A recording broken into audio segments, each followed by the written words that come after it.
For over 2 decades, a franchise has been growing and thriving all around the world. Who knew that building friendships with strange creatures would bring so much joy to people's lives? Of course, I'm talking about Pokémon. Hey guys, it's Alyssa.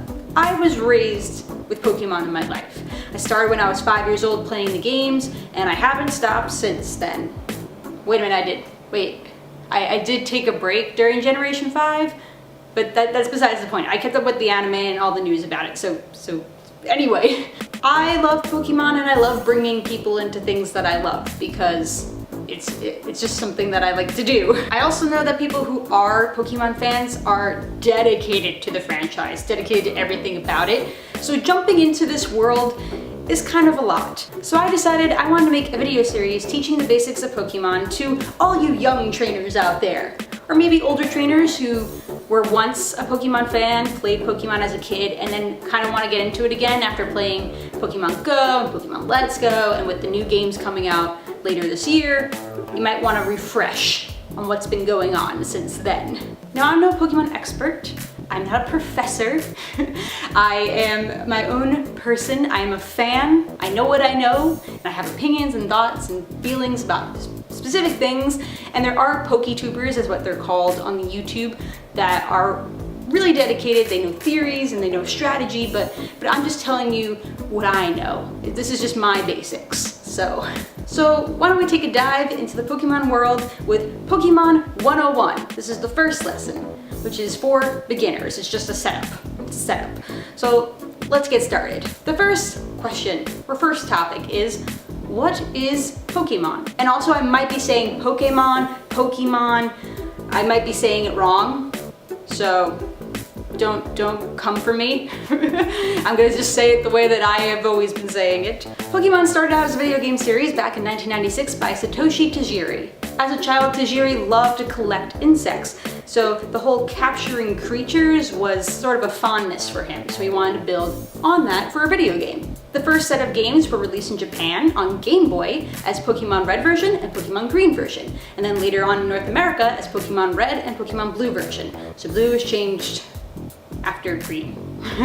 There is also an anime featuring Ash Ketchum, which a lot of people know more about than the actual video games. It really shows like how much Pokemon has really pushed forward with the anime and the video game series, because like everyone's moms know Pikachu, they know Pokemon, they don't know Pokemon, but they know like Ash, Pikachu, Pokemon in a sense. But most basic people who just get into the world of Pokemon just know the anime and a couple of the games and maybe the 151 Pokemon or some of their names, maybe just the starters. Pokemon exploded in the 90s and in the early 2000s. You couldn't not see Pokemon anywhere. It was clothing, and toys, and food. Other parts of the franchise include a trading card game, which also people are familiar with. A lot of people don't really know how to play. I myself kind of know how to play, but I still collected the cards as a child. There's also a manga series. There's a few of them, but one of the longest running ones is Pokemon Adventures, which is based off of the video games. It's very good. There's also other video games that go off of the main series of games like Pokemon Stadium, Pokemon Ranger, Pokemon Coliseum, all of those separate games. There was also a live musical show. Anyway, all of those other parts of the franchise I'm probably going to talk about in a future video, but right now we're just going to start with the basics for these lessons, and then moving forward, if you guys really want me to talk about all the other stuff, we can do that. I'm your teacher. Well, I want to know what you want to learn. Now for your second question. What are Pokemon? Pokemon are lovable creatures, some of them, most of them, that you find roaming around the world. They can be cute, tiny little animals. They can be objects that were like kind of brought to life. They can be food. We're always going back to food, aren't we? They can be adorable. They can be edgy. They can be cool. They can be slightly weird. I'll have to admit that. In the Pokemon world, you can keep them as pets, like any other animal that you have, like a dog or a cat. You can also have them as sort of like your assistant or coworker while you're working, like Nurse Joy and Chansey, for instance. But most of the time, when people want to become Pokemon trainers, they want to make friends with Pokemon and travel around and battle with them, because that's the point. The point is to battle. Become the very best, like no one ever was. Speaking of the very best that no one ever was, time for the third question.